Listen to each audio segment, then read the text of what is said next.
Right. All right. Hello, everyone. We are in for this week's video, which, as we discussed last week, we were finally going to get to our president's video that would have been last month, but this is going to be a little bit different than some of the other ones because we have the one president who in American history went beyond two terms and actually got full three and was starting a fourth. So this is going to be probably a little bit longer than we used to, but for those who have kept track, we are now on to president number 32, and that is Mr. Franklin Roosevelt. And Franklin Roosevelt is the same president that is on the dime, if anyone is not aware. So, as we go through with these videos, we always go through a little bit of their background before the presidency. Now, with Roosevelt's, we're going to have a bit of a background to go through and a little bit of a longer presidency to go through because Roosevelt ends up being in office so long that he literally dies in office because of his age and because of his failing health, yet continuing to serve the nation. So we're gonna go through first his little bit of his background before we start getting into his what would have been four full terms had he actually not died in office. But he's definitely a consequential president to discuss.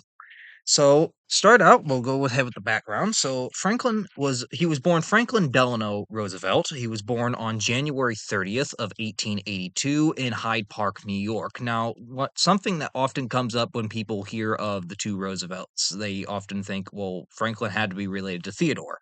They were related, but it was not the closest of relations. They were actually fifth cousins. So there was a bit of a difference.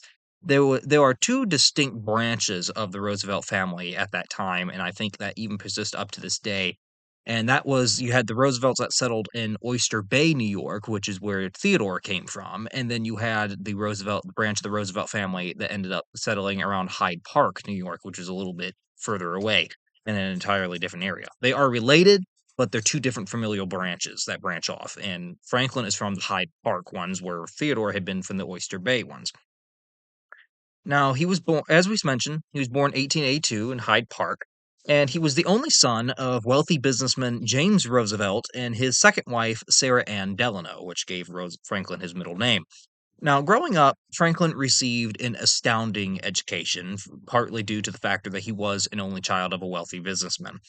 He very at a very young age learned to ride, shoot, sail, play polo, play tennis, play golf. He learned to do almost any athletic sport that you could imagine at the time. He was also a frequent visitor to Europe, as his father had, being a wealthy businessman, had quite a few business enterprise trips to for partake there on a almost yearly basis. And Franklin often accompanied his father and his mother when they went to Europe on these trips that often could turn into vacations. And as a result, Franklin, during his vacations in Europe, also picked up a little bit of a fluency in both German and French, so he could speak two other languages, which I can somewhat relate to, as I can somewhat understand German myself. I've been trying to learn that for a while now. So he goes to Europe. He becomes a very athletic a very athletic young child at this age. And going into the schooling, he is homeschooled by tutors at home until age 14. His father had the money to privately have his son be privately tutored instead of sending him off to a public school of some sort.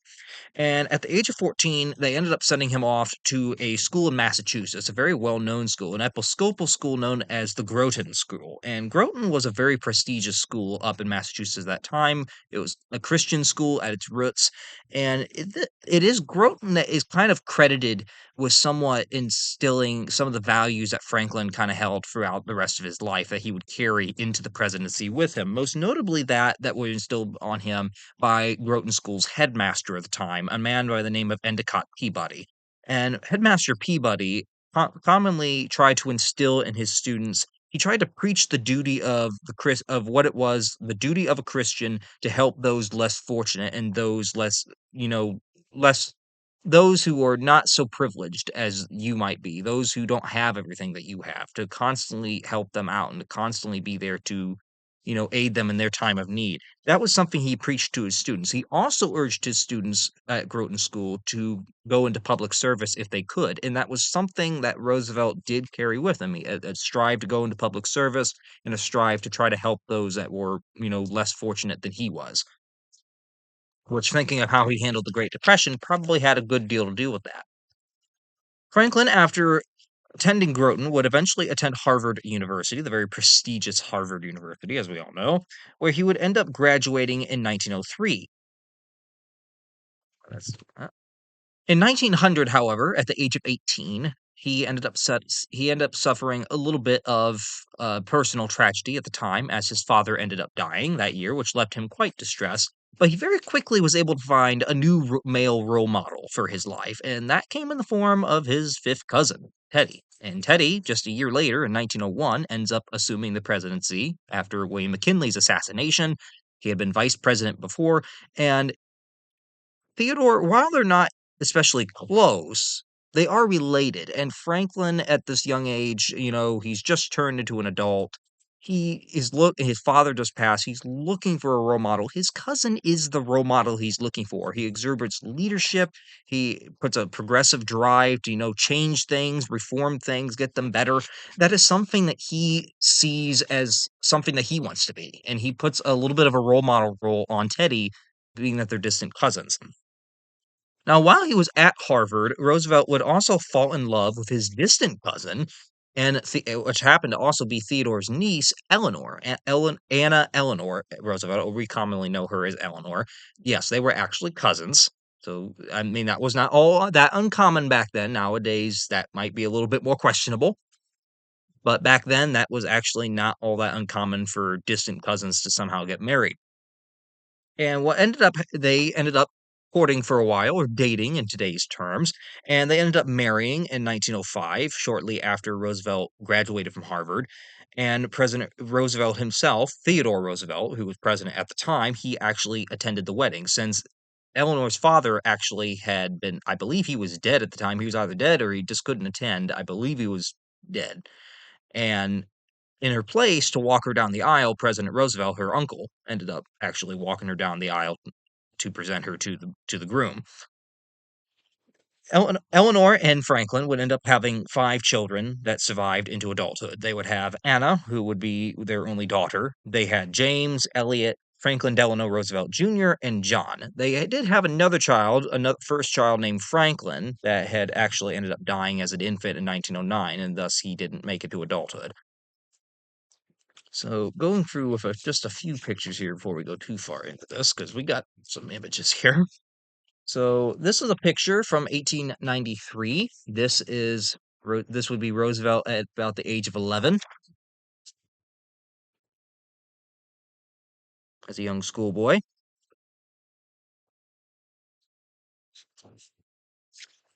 And here we have a picture of him in 1900, the year that he was attending Harvard by this time, I believe. Yes, he was attending Harvard by this time, and this was also the year that his father ended up passing away. So he was 18 at this point.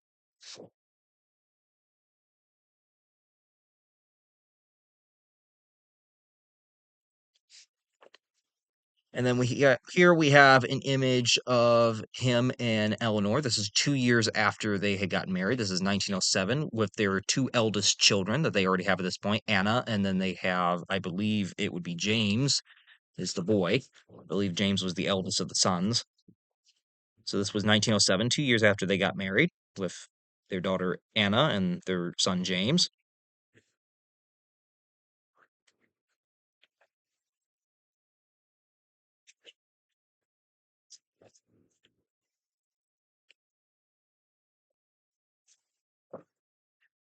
So Roosevelt in 1904 would enter Columbia Law School, but he ended up dropping out in 1907 after actually passing the New York bar exam before officially graduating from the law school. And he began working for a law firm shortly after in 1908.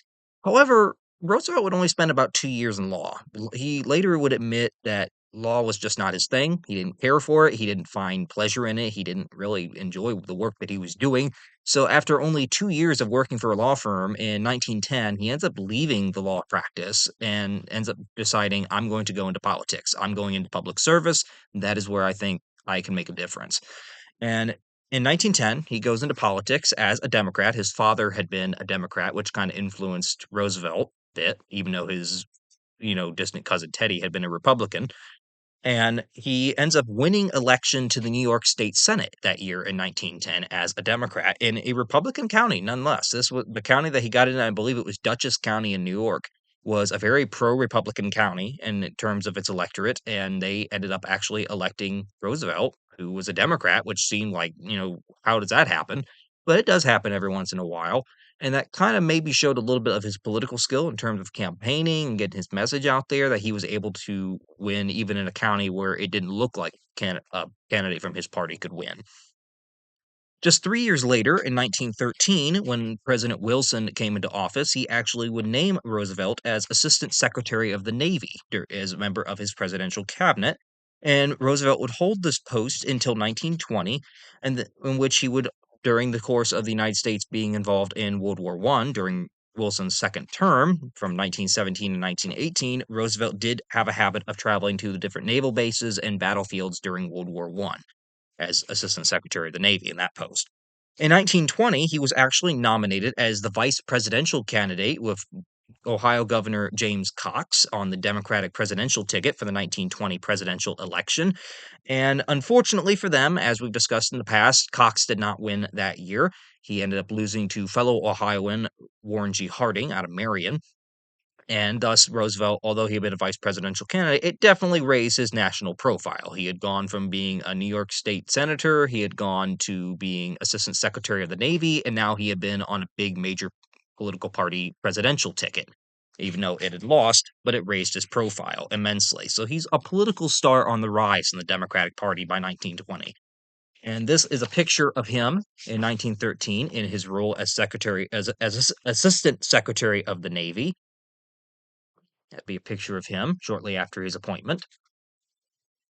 And then here we have a picture of him and Ohio Governor James Cox on the campaign trail in 1920 in none other than my and Cox's home state of Ohio, with Roosevelt being right here.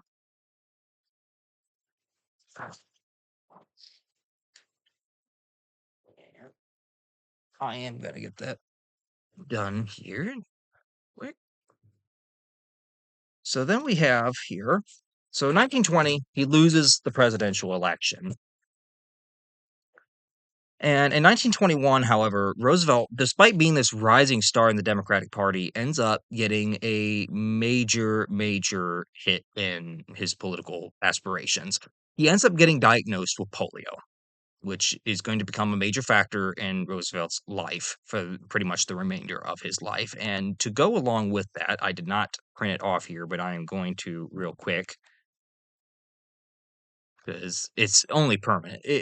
Roosevelt ended up it kind of came out of nowhere. Now, polio, for those who are not aware, polio can paralyze you. It doesn't always, but it can. It's not very common today due to polio vaccines, but back then it was definitely a crippling disease, and it was something that Roosevelt did catch, and he did end up getting handicapped from this. He was his legs ended up actually getting paralyzed for the rest of his life from this. He had very limited mobility with his legs, and that kind of definitely derailed a lot of his political aspirations at the time. And going forward, I mean, Roosevelt is kind of stuck. He's like, "How do I get out of this? I first got to see if I can ever walk again," which wasn't entirely sure that he could.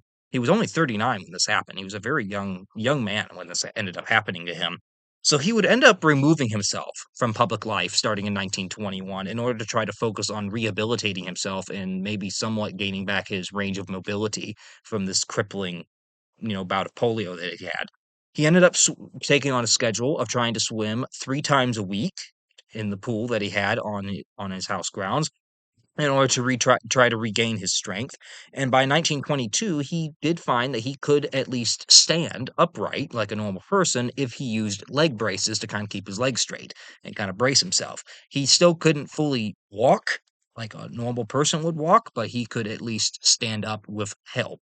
And that was something, going forward that he was going to have to deal with. And something else that going forward that Roosevelt is going to have to deal with is he doesn't like try to make his handicap uh, condition public. He doesn't really want to really play on that. He tries to hide it as much as he can. And that's why you will be pressed a lot of times to find any photo of President Roosevelt in a wheelchair. And most people, when they see it, they're like, "Why is he in a wheelchair?" Well, that's because, he had to be in a wheelchair at most of the time because he couldn't legs, you know, his legs could not work at all. His legs were absolutely paralyzed and he couldn't do anything. Now, back in the day, very few people outside of his inner circle actually were aware of Franklin's handicap condition. He kept it hidden so well. This is one of the few pictures that we have from his presidency. This would be the early 1940s during World War II of him actually in a wheelchair.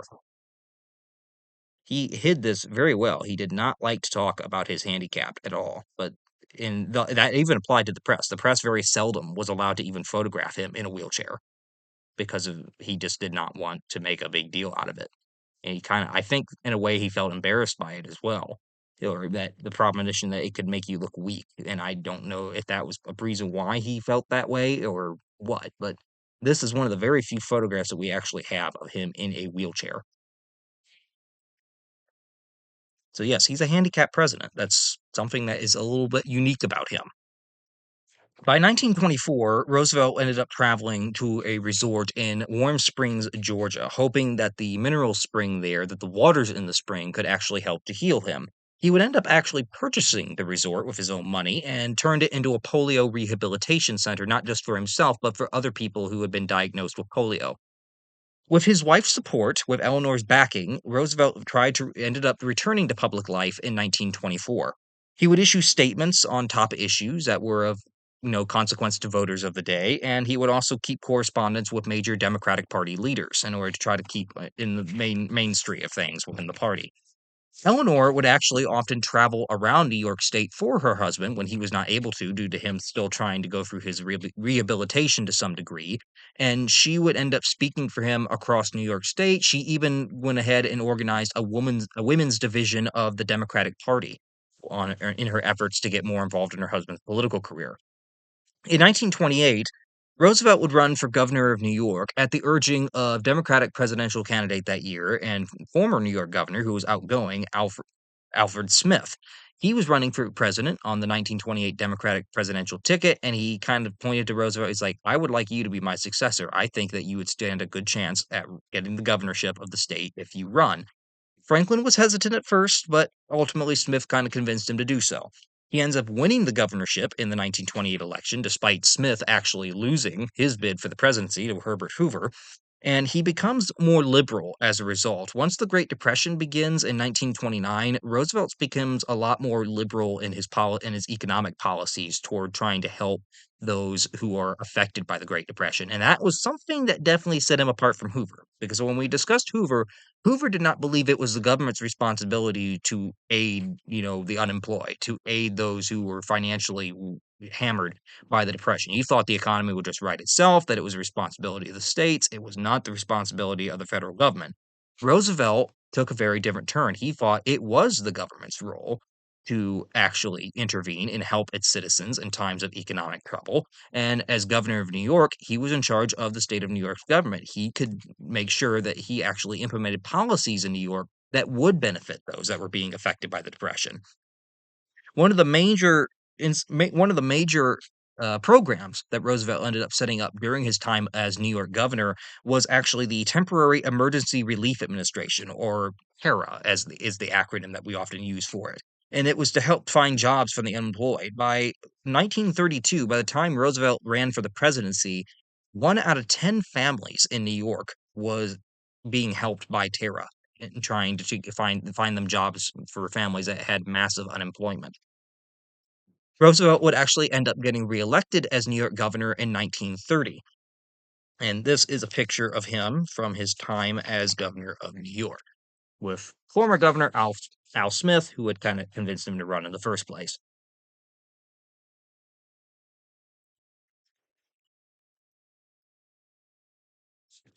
So in 1932, Roosevelt becomes the front runner for the Democratic presidential nomination, partly because A, he's a national figure, but at the same time, his profile's only grown larger because of the efforts that he's made to help the unemployed and the destitute from the Great Depression in his home state of New York. It's definitely raised his profile. That this is a man that sees that it is the government's responsibility. This is a man that wants to help those who are affected by this economic depression. compared to Hoover, who at this point everyone blames most of the problems on the Great Depression on Hoover and the Republican Party, and they absolutely, under no circumstances, want to reelect him. So in 1932, Roosevelt ends up getting the nomination. He actually makes a rare instance of accepting the nomination in person at Chicago, which it was rare at the time. Back then, it wasn't a common thing for the candidate to be present at the actual party convention. And he ended up pledging to a New Deal for the American people, which would become the hallmark of his economic policy during the Great Depression. Roosevelt would win in an absolute landslide over Hoover to win his first term in office. Democrats would also win sizable majorities in both the House and the Senate of Congress, which would gain pretty much a whole government trifecta for the Democrats at the time in order to allow them to enact Roosevelt's economic agenda with very little roadblocks. Kind of the same way that it is right now with the Republicans controlling the House, the Senate, and the presidency right now. They have a government trifecta. They can essentially pass a lot of things just on their own agenda without having to worry about too many roadblocks. Although in the House, I think it's pretty slim. So there's certain things that they got to watch. So the 1932 election results were as follows. Roosevelt there were 531 electoral votes. You needed at least 266 of those votes to be elected president. Roosevelt would sweep the counter with over 472 of those electoral votes in the 1932 election. Hoover only got 59. Popular vote was also pretty good for Roosevelt. He had almost 60%. He had a 57.4% of the popular vote went in his favor, with Hoover only gaining 39.6%. The states, Roosevelt would win 42 out of the 48 states that were in the Union at the time. Alaska and Hawaii were not states yet. And Hoover only took 6 of them. And for the electoral map, here's the 1932 election. Yeah, pretty much wide blue except for the 6 states that Hoover ends up taking, mostly up in New England and Pennsylvania, and looks like Delaware is what he ended up taking. Other than that, he sweeps the board.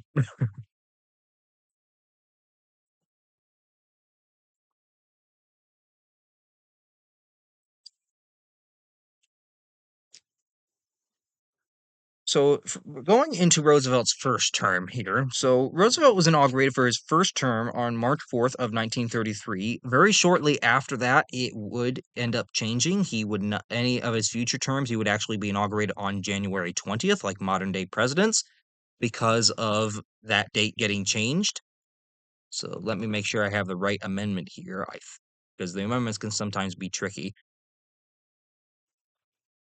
So, what amendment changed? There we go. I just want to make sure I have the right one. The 20th Amendment. So the 20th Amendment changed the inauguration date that had long been on not January, but March 4th for presidents, and it actually changed that to January 20th. But it didn't come into effect. It wasn't fully ratified until after the 1933 inauguration. So for that very first inauguration, Roosevelt is inaugurated on March, but for his subsequent 3, he would be inaugurated in January like a modern day president, and it's been that ever since. So that at the time that Roosevelt officially takes office for his first term, the Depression is at a new low, with over 13 million Americans unemployed across the country. He would state in his inaugural address a reassurance to Americans to try to ease their fears over the incoming administration and kind of set public confidence that, we got this. We're going to get you out of this. And the quote that he gave in his inaugural address was as follows: that this great nation will endure as it has endured, will revive and prosper. The only thing we have to fear is fear itself. And that resonated with a lot of Americans who, going into 1933, many of them are barely getting by. Many of them are, homeless. They don't have any money. And they're like, how are we going to get out of this? They've never seen an economic disaster like this ever occur in their lifetime. And we haven't since, not on the scale that it was. So, one of the most successful things that Roosevelt does from the bat is he ends up resolving the banking crisis. And the banking crisis has come partly out about because as the economy started to tank, the banks over the 1920s had given out loans and loans and loans and loans. And people had taken these at interest rates that they could some were somewhat high in some regard, some were lower, But the major problem that ends up coming about is once the economy starts tanking, everyone starts fearing that their money is going to go. So they all try to go to the bank at once and withdraw everything out of their account. They're trying to do what we call a bank run. They're all going to the bank. I want all my money. Say I got $15,000 in the bank. I want all $15,000 cash with me right now so I can keep it on me. That ends up creating a massive crisis because banks don't necessarily have everyone's cash like physically on hand at that moment. And that creates a very big problem because they don't have the money to give everybody. Everyone's running and getting withdrawing their money. The banks don't have any money, so they can't afford to give everyone it. And then, in order to try to collect on it, they try to recollect on those loans a little bit quicker, which people are unemployed. They can't make the payments on. The banks aren't getting the money to replenish it, and many of these banks ended up failing. They ended up closing. And people that might have had $15,000 in the bank, if your bank closed, back then there was no federally insured deposits. So back then, if your bank closed, it didn't matter if you had $15,000 in the bank. It's just like it never existed. It's gone. And it creates a crisis. So in his first 100 days, Roosevelt declares a bank holiday. He will close all the banks for several days in order to try to give them a break, while at the same time allowing time for him and Congress to try to get some kind of a relief reform package through that might be able to solve the crisis. Congress during that time would pass reform legislation, and Roosevelt would help to restore public confidence in the banks through his use of radio broadcast, what he called fireside chats with the nation. He would go on radio and talk about his administration's latest efforts to relieve the banking crisis and to try to encourage Americans, you know, be patient, don't panic. We are getting this solved, but we need your cooperation in doing so.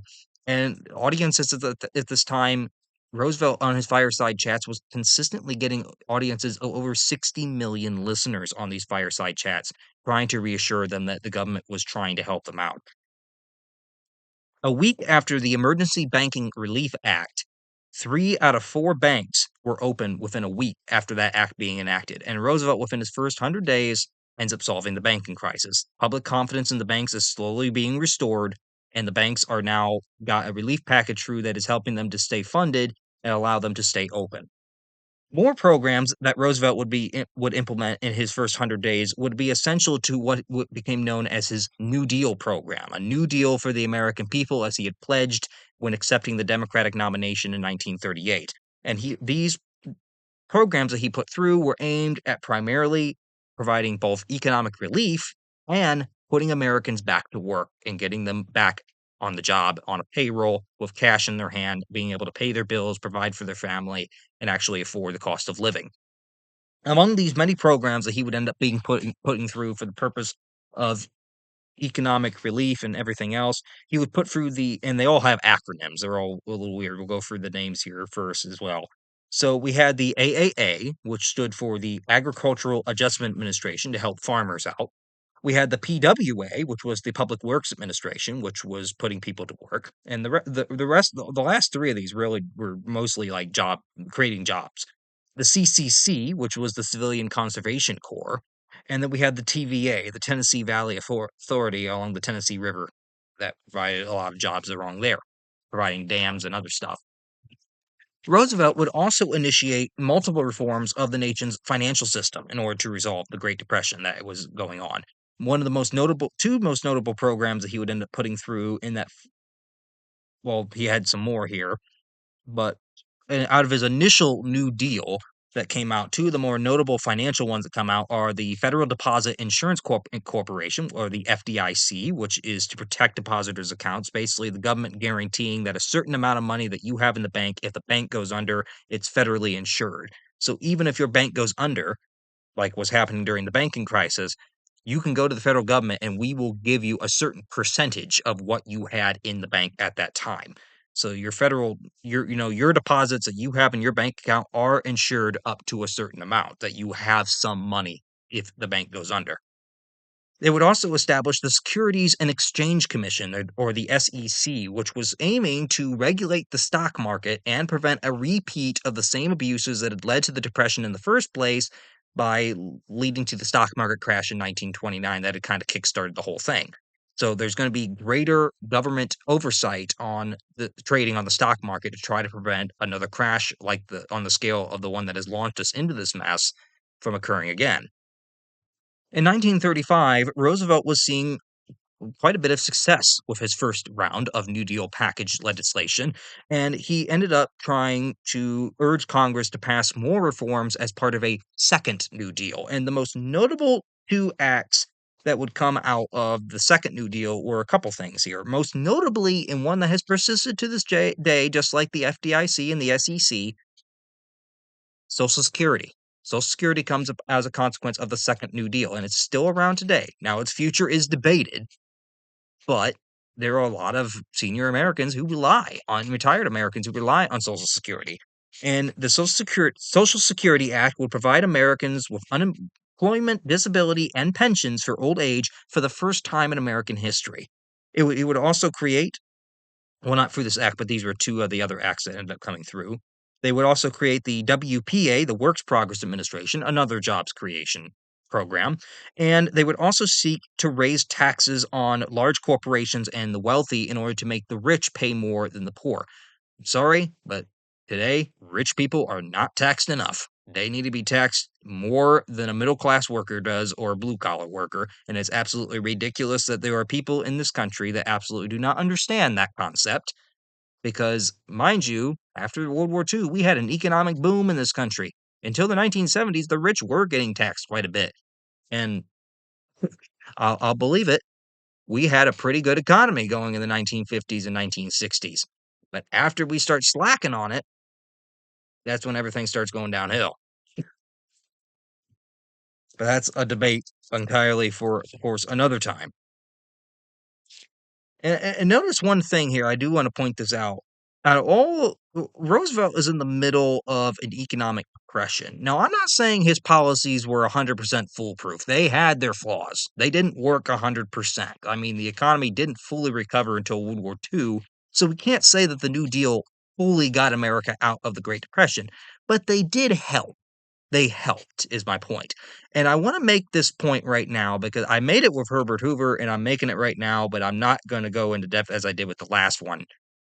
Right now, we're in a little bit of an economic problem right now with inflation and everything else. Not as bad as the Great Depression, mind you, but we are in a little bit of a stagflation thing. But this whole thing, and it just went into effect today, these tariffs that our President Donald Trump thinks are going to solve the economic mess.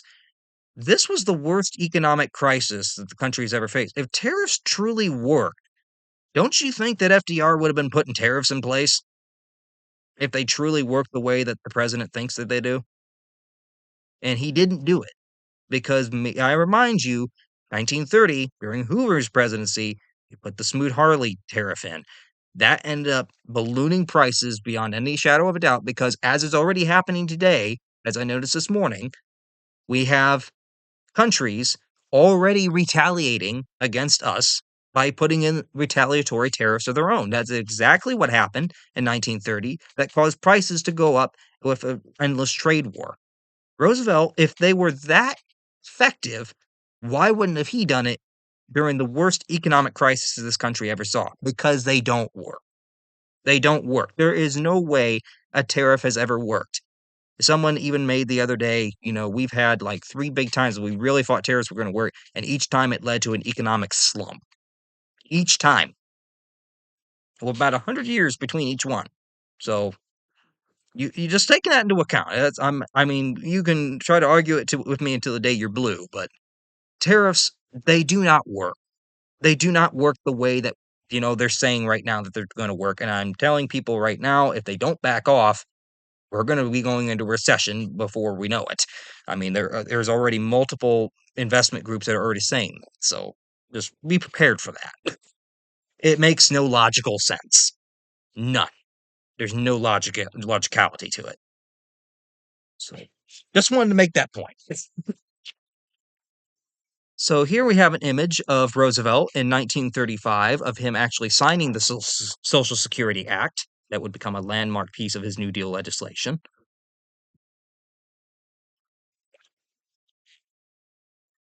So in 1936, Roosevelt decided to run for a second term, and he runs against Kansas Governor Alfred Landon. Now, the Republicans still have not learned at this point that, the people are not really willing to forget what Hoover had done, and they're not really willing to go for smaller government because so far, despite the fact that Roosevelt has definitely expanded the government far beyond what it has ever done before, it's working.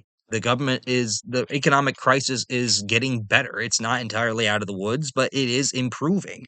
So in 1936, Roosevelt ends up winning a sweeping reelection with capturing out of the 266 electoral votes that you need, he ends up getting 523 out of the 531. Possibly one of the biggest landslides ever in a presidential election, much bigger than the one that, Donald Trump said that he got in 2024. Dude, you didn't get nowhere near the landslide that Roosevelt got in 1936. Dude, you did not. And Landon, his Republican opponent, only got 8 electoral votes.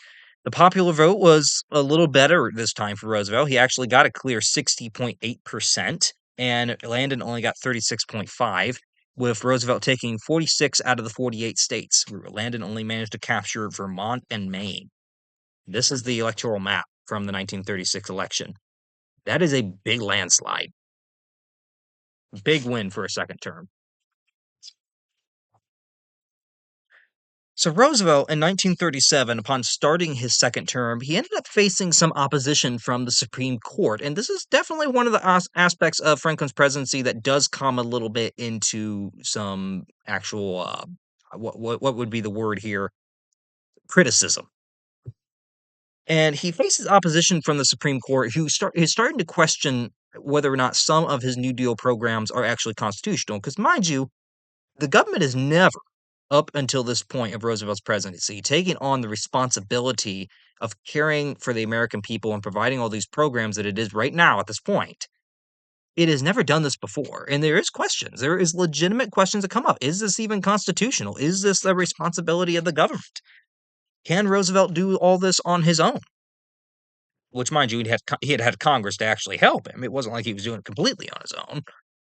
But as a counter to try to get around the Supreme Court possibly looking to block some of his New Deal programs, Roosevelt comes out with what we call the court packing scheme.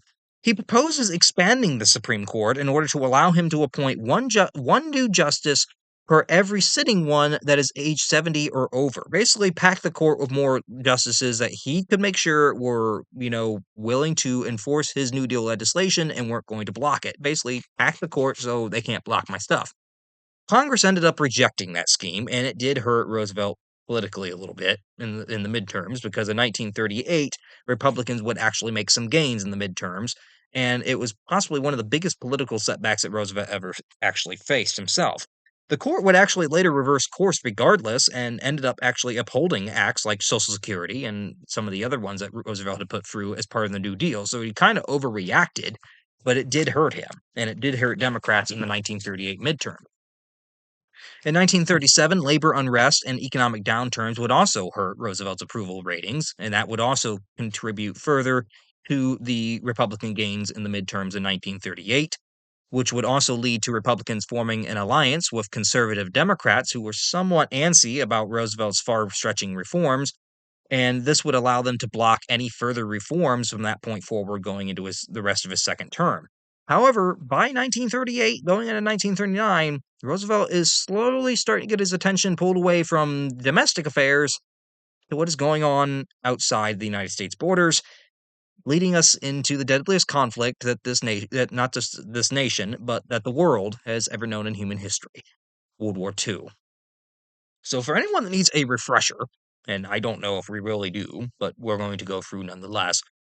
Adolf Hitler and his extremist Nazi party had come to power in Germany in 1933, partly as a result of the drastic economic conditions that Germany had had before, after World War I, and which had become even more strenuous after the outbreak of the Great Depression. Germany already had a bad economy when the Great Depression broke out. The Great Depression made it even 100 times worse.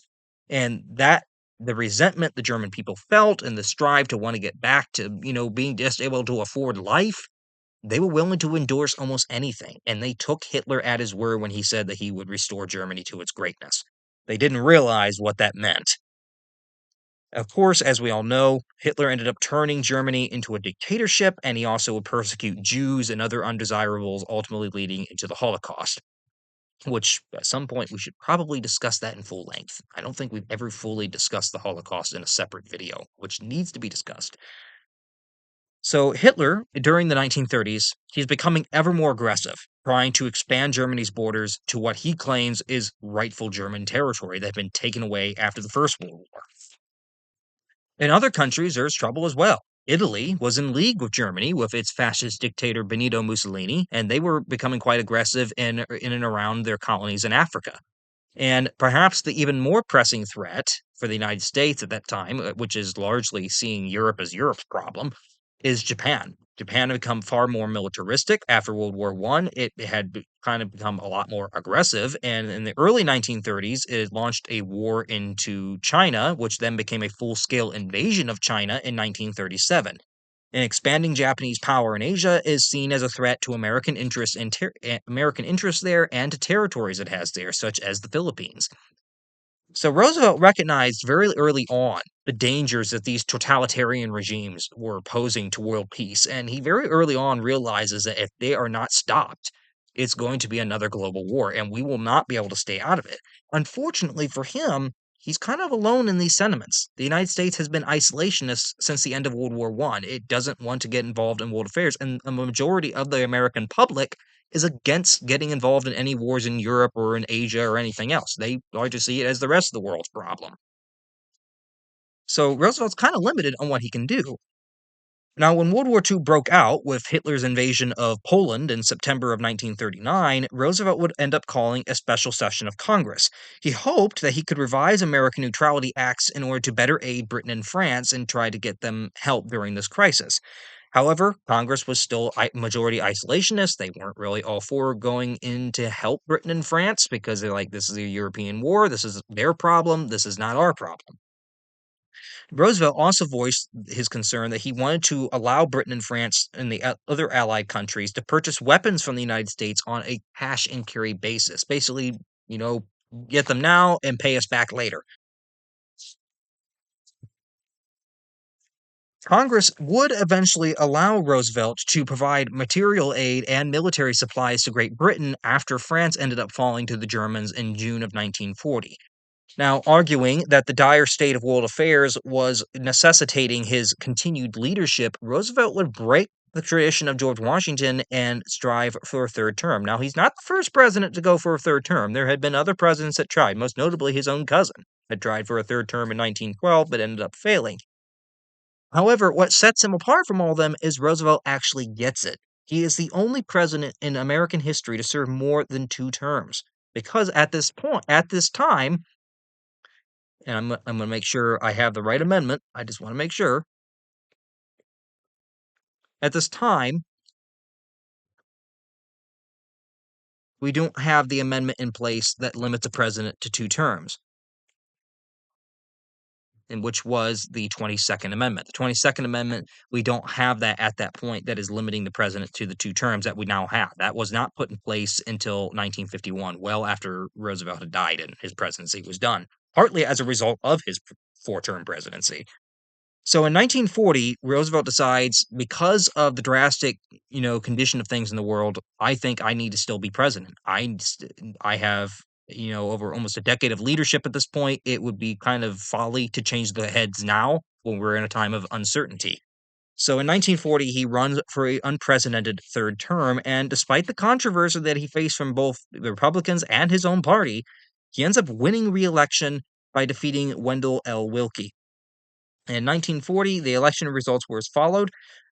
The 266 votes Roosevelt captured 449 that he needed to get, so he well got within the majority. Willkie only got 82 electoral votes.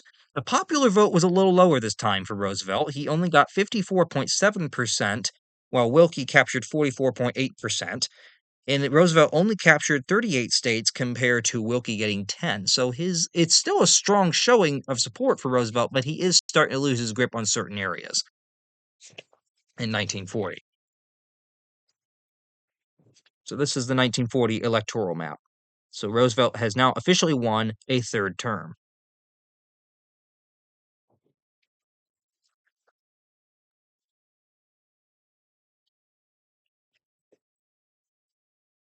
In March of 1941, Roosevelt would increase his support for Britain with the Lend-Lease Act, which would allow the sale of war materials and supplies to any nation that was deemed vital to the defense of the United States. So Roosevelt is not, he's still respecting American neutrality, but he's trying to do everything that he can to try to help Great Britain out, who at this point is fighting the Nazis off in Europe by themselves. The Soviet Union has not been invaded yet, and thus Russia is not involved yet with the war. France is defeated, so Britain is single-handedly holding off the Nazis in Europe, and Roosevelt is trying to do everything in his power to assist them militarily without actually getting involved in the war. In August of 1941, off the coast of Newfoundland, Canada, he would actually meet with British Prime Minister Winston Churchill on a fleet of battleships and sign what became known as the Atlantic Charter, which would establish goals for the post war world and is credited as being a major lead contributor to the formation of the United Nations by the end of World War II. Now, at the same time, Roosevelt is also looking to Asia. He's seeing what Japan's up to, and he realizes, well, how can we stop Japan's aggression? Japan's army needs oil. Its navy needs oil. Where is Japan getting a majority of its oil? None other than the United States. We were providing 90% of Japan's oil supply leading into 1941. So what does Roosevelt do? Guess what? We're cutting your oil off. We're not selling oil to you until you curb your aggression. This absolutely enrages the Japanese, who now see it as an attack on their sovereignty. They see America trying to basically give them an ultimatum, and even though they're not militarily involved in the war, and they're basically at the conclusion that if America does not lift the oil embargo, we will have to be forced to go to war with them, which ends up happening in December of 1941 with the attack on Pearl Harbor. Japan, as a response to us doing that oil embargo, plans a surprise attack on the United States with the hope of wiping out the American Pacific Naval Fleet, allowing them time to gain up their conquest in Asia so that by the time the United States did rebuild their Pacific Naval Fleet, the Japanese would have such a strong defensible position that it would be impenetrable to being retaken or recaptured by the enemy. So on December 8th, the day after the Pearl Harbor attack, Roosevelt would call Congress to declare war on Japan after the attack on Pearl Harbor, which I think we've all seen the images of Roosevelt, declaring war with him standing up in front of the Congress and everything. We've all seen that. I didn't think that I really need to include that. And we all know, of course, the day of infamy speech that he provided. Germany would soon declare war on the United States on December 11th. So the United States, by December of 1941, sheds its isolationism after being attacked and is now fully committed to the fight with the Allies. Roosevelt would try to support the war as best as he could during the war. He tried to do what he could to try to support the war effort. Mind you, he's in his third term here, and his age is starting to catch up with him, and so is his health. He was not the most healthy of men. Oh, we do actually have an image of it here. So, just in case anyone's not seen the image before, I'm sure you all have in your history books. There's a picture of him actually addressing Congress on December 8th of 1941, asking them to declare war on Japan after the attack on Pearl Harbor.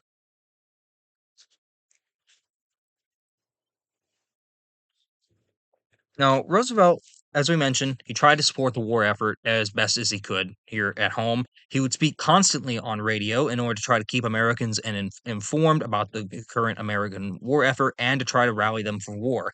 He would also travel extensively, perhaps more extensive, almost extensively, if not more, than President Wilson had during the First World War, to try to meet with British Prime Minister Winston Churchill and establish friendly relations with Joseph Stalin and the Soviet Union. Because, mind you, the Soviet Union had come out after World War One with the revolutions in Russia and everything. But up until World War II, the United States didn't really have full diplomatic relations with the Soviet Union. They didn't give them full on recognition until, I believe, the 1930s. And they weren't the most friendly of nations. They never were. But during World War II, Stalin got stabbed in the back by Hitler and is invaded. And, Roosevelt kind of realizes while we may be ideological enemies, we share a common military enemy right now. And it would be in the best interest of all of us if we get rid of Hitler, who at this point, Roosevelt and Churchill kind of deemed, while Stalin is a dictator himself, Hitler is the bigger threat right now, and Hitler is the bigger danger. We would be wise to try to get Stalin over to our side and try to actually work with him, which ends up actually working. Stalin does end up coming into the Allied fold, and for perhaps the only time in their long rivalry, the United States and the Soviet Union were allies during the Second World War.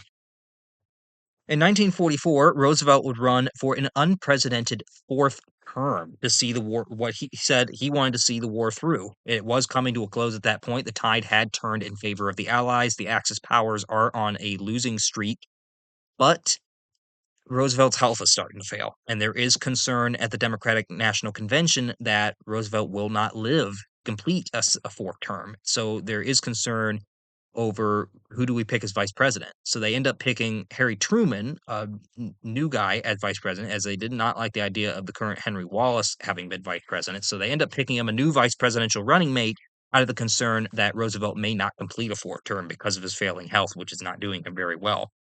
Roosevelt ends up winning a fourth term in 1944, but it is perhaps his weakest electoral showing that he had of his four terms. Out of the 266 votes that you needed, Roosevelt got 432, but his opponent, Republican New York businessman and Republican Thomas Dewey, would end up getting 99. But his popular vote had definitely declined. Roosevelt only got 53.4% of the popular vote. Dewey got 45.9%. Roosevelt also lost two more states that he had in 1940. He got 36 out of the 48 states, while Dewey ended up capturing 12. And this is a picture of the 1944 election results, which he even lost in that one. He finally actually lost Ohio.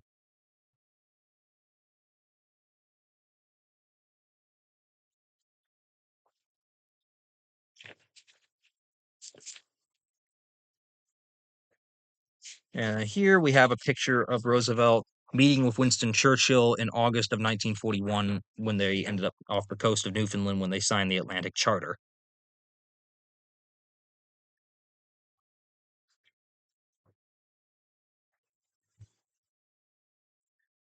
In February of 1945, Roosevelt would end up traveling to meet with Churchill and Stalin at the seaside resort of Yalta in what is now Ukraine. Back then, it was part of the Soviet Union.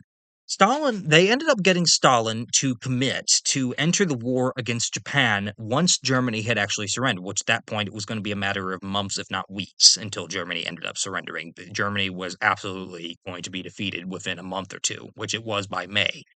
And at the same time, they had wanted the Soviet Union to get involved with the war against Japan, which at that point the Soviets had not been yet. And Roosevelt kind of gets Stalin to finally come along to that only once Germany surrendered. However, they also discussed the prospect of setting up what's going to happen in all these countries that have been liberated, mostly in Eastern Europe, where the Soviet Union has been liberating them. And Churchill had kind of voiced the concern that, Stalin's a dictator. He may try to implement communist dictatorships and form little satellite states in Eastern Europe. And they want to try to prevent that. So they tried to get Stalin to commit to allowing democratic elections in liberated areas of Eastern Europe under Soviet control at that point, of which Stalin very slyly kind of said, no, yeah, sure, we'll make sure that happens. That didn't happen. That did not happen, but Roosevelt didn't live long enough to see it. It also worked at the Yalta Conference to try to establish the foundations for what would become the United Nations, which is still the main governing peacekeeping body, international peacekeeping body to this day.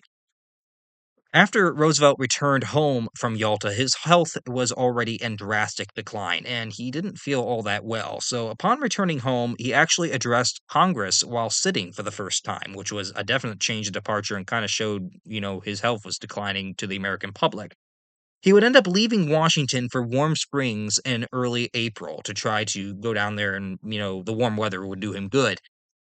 He ended up actually dying down there. He ended up having a massive cerebral hemorrhage on the morning of April 12th. I believe it might have been the afternoon, but I believe his last words were, as it was starting to happen, "I have a tremendous headache," and then he just, like, fell or slumped over dead.